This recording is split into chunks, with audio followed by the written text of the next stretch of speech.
Median nerve का intro की अगर हम बात करें तो मीडियन नर्व जो होती है वो फोर आर्म की मेजर नर्व है। ये है हमारी मीडियन नर्व। ये मीडियन नर्व जो होती है वो फोर आर्म की मेन नर्व है। मतलब सारे फोर आर्म के सारे मैक्सिमम स्ट्रक्चर्स को सप्लाई मीडियन नर्व भी देगी। उसके बाद से फोर आर्म को सप्लाई देने के बाद अगर हम पामन रीजन और थिनर एमिनेंस की बात करें तो इसकी भी सप्लाई मीडियन नर्व भी गवर्न करती है। मतलब एक तरह से हम कह सकते हैं कि जो सारे हैंड की मूवमेंट है वो सारी गवर्न मीडियन नर्व करती है। ठीक है, मीडियन नर्व को हम लेबरर्स नर्व भी बोलते हैं।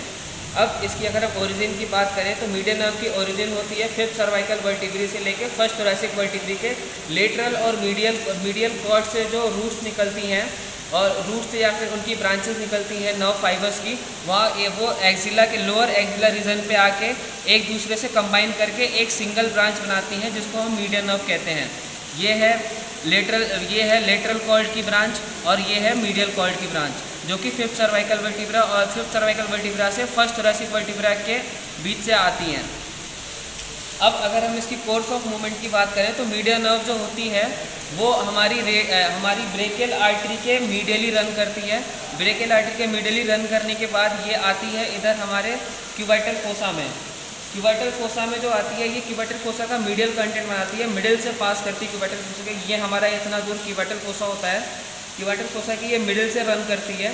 फिर उसके बाद ये चली जाती है डीप चली जाती है तीन मसल्स के बीच में जिनका नाम है फ्लेक्सोरम डिजिटोरम सुपरफिशियालिस और फ्लेक्सोरम कार्पाई रेडियालिस और फिर इसके नीचे होती है फ्लेक्सोरम डिजिटोरम प्रोफंडस।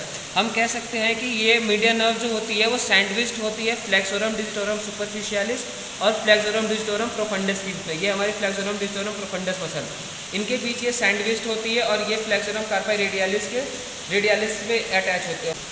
फिर मीडियन नर्व जो होती है ये इनके बीच से पास आउट होते हुए ये तीनों मसल्स के डीप होते हुए ये यहाँ से बाहर निकलती है जिसको हम बोलते हैं फ्लेक्सर रेटिनाकुलम से बाहर निकलती है ये। अब यहाँ पे हम देखेंगे, यहाँ पे हम ये फ्लेक्सर डिजिटोरम सुपरफिशियालिस के मसल की टेंडन और फ्लेक्सर कार्पाई रेडियालिस के मसल की टेंडन के बीच से होते हुए मीडियन नर्व कार्पल टनल से होते हुए ये बाहर निकलती है। उसके बाद कार्पल टनल से बाहर निकलने के बाद ये दो ब्रांचेस में डिवाइड होती है। एक ब्रांच जो होता है वो थिनर एमिनेंस थंब रीजन को जाता है और बाकी जो रेस्ट ऑफ द ब्रांचेस होते हैं वो पूरे फिंगर्स को सप्लाई देते हैं, पामर रीजन को सप्लाई देते हैं। अब अगर हम इसकी ब्रांचेस की बात करें तो मीडियन नर्व के मस्कुलर तीन ब्रांचेस होते हैं जो कि प्रोनेटर टेरिस मसल और फ्लेक्सर कार्पाई रेडियालिस और फ्लेक्सर डिजिटोरम सुपरफिशियालिस को सप्लाई देती है। अब मीडियन नर्व के कुछ माइन्यूट ब्रांचेस भी निकलते हैं, फोर आर्म से ही निकलते हैं जो पूरे फोर आर्म के अंदर डीप तक जाके उसको सप्लाई करते हैं। ये इनको क्यूटेनियस ब्रांच कहते हैं। ये एंटीरियर एंटेरोसियस ब्रांच जो होते हैं मीडियन नर्व के वो deep of the four arm जाके पूरे फोर आर्म की नर्व सप्लाई कंट्रोल करते हैं। फिर अगर हम इसकी पामर इन क्यूटेनियस ब्रांच की बात करें तो ये पामर क्यूटेनियस ब्रांच जो होता है मीडियन नर्व के थिनर एमिनेंस को जाता है, थिनर एमिनेंस को सप्लाई करता है। उसके बाद फिर ये सेंट्रल पार्ट ऑफ पाम को सप्लाई करती है इसकी पामर क्यूटेनियस ब्रांच। अब अगर हम इसकी वेस्कुलर ब्रांचेस की बात करें तो वेस्कुलर ब्रांचेस जो होती हैं वो रेडियल और अल्नर आर्टरीज को भी सप्लाई करती हैं। फिर उसके बाद से अगर हम इसकी कम्युनिकेटिंग ब्रांच बात करें तो अल्नर नर्व की मीडियन नर्व एक कम्युनिकेटिंग ब्रांच है। अब अगर हम इसकी क्लिनिकल की बात करें, क्लिनिकल एनाटॉमी की बात करें तो क्लिनिकल एनाटॉमी में हम मेजॉरिटी दो चीज़ें पढ़ते हैं।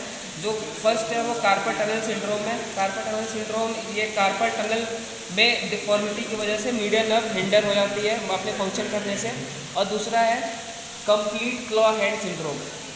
पहले अगर हम कार्पल टनल सिंड्रोम की बात करें तो ये कार्पल टनल जो होता है इसमें कार्पल टनल में कुछ स्ट्रक्चर्स जो होते हैं वो या तो स्वेल करने की वजह से या फिर कुछ और प्रॉब्लम या फिर चोट लगने की वजह से, जैसे इस रीजन पे अगर चोट लग जाए तो यहाँ से मीडियन नर्व पूरी डैमेज हो सकती है। डैमेज होने के कारण जो होती है मीडियन नर्व इनएक्टिव हो जाती है जिसके थ्रू क्या होता है, जिसके थ्रू ये पूरे रीजन में नर्व सप्लाई हैम्पर हो जाती है और यहाँ से कोई भी हिस्सा काम नहीं करता। अब उसके बाद अगर हम कंप्लीट क्लॉ हैंड सिंड्रोम की बात करें तो कंप्लीट क्लॉ हैंड सिंड्रोम में क्या होता है, कंप्लीट क्लॉ हैंड सिंड्रोम में मीडियन नर्व और अल्नर नर्व के पैरालिसिस की वजह से complete claw hand syndrome develop होता है। Thank you.